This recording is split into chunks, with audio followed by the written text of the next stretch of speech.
আমি আজ বানাবো আম পান্না, গরমের পেট ঠান্ডা করা, গলা ঠান্ডা করার শরবত। এখানে আমি 4টে আম নিয়ে নিয়েছি, কাঁচা আম কেটে নিয়েছি। কেটে ধুয়ে আমি প্রেসার কুকারে একটু সেদ্ধ করে নেব।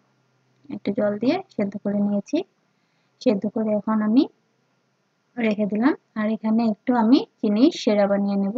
শিরাটা বানানোর জন্য এখানে 6 চামচ চিনি নিয়ে নিয়েছি। একটু জল দিয়ে ভালো করে শিরাটা বানিয়ে নেব। চিনিটা ভালো করে গুলিয়ে নেব। গ্যাসে বসিয়ে দিলাম।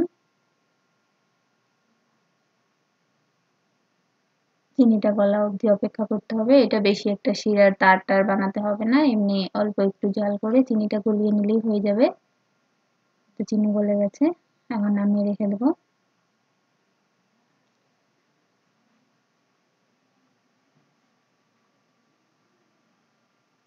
আর এখানে আমি আমগুলো নামিয়ে একটু মিক্সার গ্রাইন্ডারে পেস্ট করে নিয়েছি, ব্লেন্ড করে নিয়েছিলাম।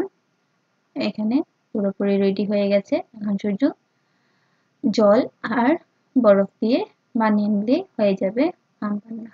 এখানে জল দিয়ে দিলাম আমি 1 গ্লাস ভরে। সঙ্গে দিয়ে দেবো চিনির যে শিরাটা বানিয়েছিলাম সেটা পরিমাণ মতো দিয়ে দেবে তোমরা তোমাদের অনুযায়ী, যে যতটুকু চিনি খাও, মিষ্টি খাও ওইভাবে দিয়ে দেবে। এখন আমি এখানে দিয়ে দেব, এখানে আমি দিয়ে দিচ্ছি বিট নুন। আমি সাদা নুন ব্যবহার করিনি, এখানে বিট নুন দিলে দেখবে খেতেও দারুণ লাগবে, স্বাদটা বেড়ে যাবে। আর এখানে দিয়ে দিয়েছি একটু ভাজা জিরে, সঙ্গে দিয়ে দিলাম আইস কিউব। আইস কিউব দিলে ঠান্ডাটাও বেড়ে যাবে, গরমে খেয়ে দেখবে একদম অসাধারণ লাগবে। এরকম করে আম পান্না বানিয়ে খেয়ে দেখবে, দেখবে অনেকটাই স্বাদ লাগবে, অনেক দারুণ লাগে। আর এভাবে তোমরা ম্যাঙ্গোর পাল্পটা বানিয়ে ফ্রিজে রেখে দিতে পারবে। 1 মাস মতো তো ফ্রিজে থেকেই যাবে, কোনো কিছু হবে না, নষ্ট হবে না। আমার আম পান্না পুরোপুরি রেডি।